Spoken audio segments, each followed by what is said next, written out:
Hi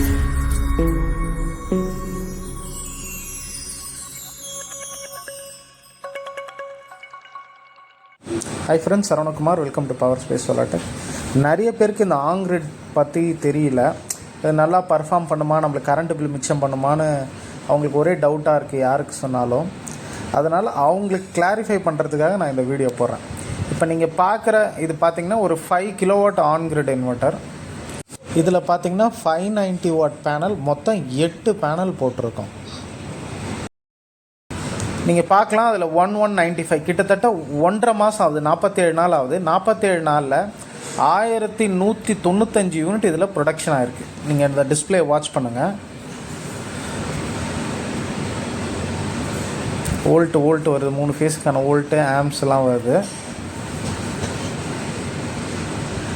பாருங்கள். ஒரு நாளைக்கே டுடே அது 24.99. நான் கிட்டத்தட்ட ஒரு 5 மணிக்கு எடுத்துக்கிட்டு இருக்கேன். அங்கே பாருங்கள், டோட்டல் யூனிட் 1195 யூனிட்ஸ் வந்து டோட்டலாக ப்ரொடக்ஷன் ஆகிருக்கு இந்த 47 நாளில். ஒரு நாளைக்கு பார்த்திங்கன்னா 24, அதாவது 24.98, கிட்டத்தட்ட 25 யூனிட் இதில் ப்ரொடக்ஷன் ஆகுது. அதனால் நீங்கள் 5 கிலோவாட் போட்டிங்கன்னா உங்களுக்கு 25 யூனிட் கண்டிப்பாக ப்ரொடக்ஷன் ஆகும். இல்லை நீங்கள் 3 கிலோவாட் போட்டிங்கன்னா கண்டிப்பாக உங்களுக்கு 15 யூனிட் ப்ரொடக்ஷன் ஆகும்.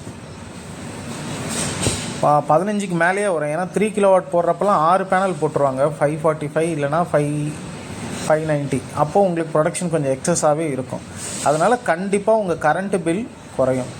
உங்கள் கரண்ட்டு பில் எவ்வளோ வருதுன்னு பார்த்துட்டு அதுக்கு ஏற்ற மாதிரி சோலார் பேனல் போடுங்க.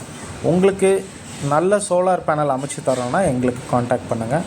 உங்களுக்கு சப்சிடி ஸ்கீம், நான் சப்சிடி ஸ்கீம் ரெண்டுமே நாங்கள் பண்ணுறோம். ஆனால் 3 கிலோவாட்டுக்கு மேலே நான் சப்சிடி போகிறது நல்லது. வேணும்னா கால் பண்ணுங்கள். பாய்.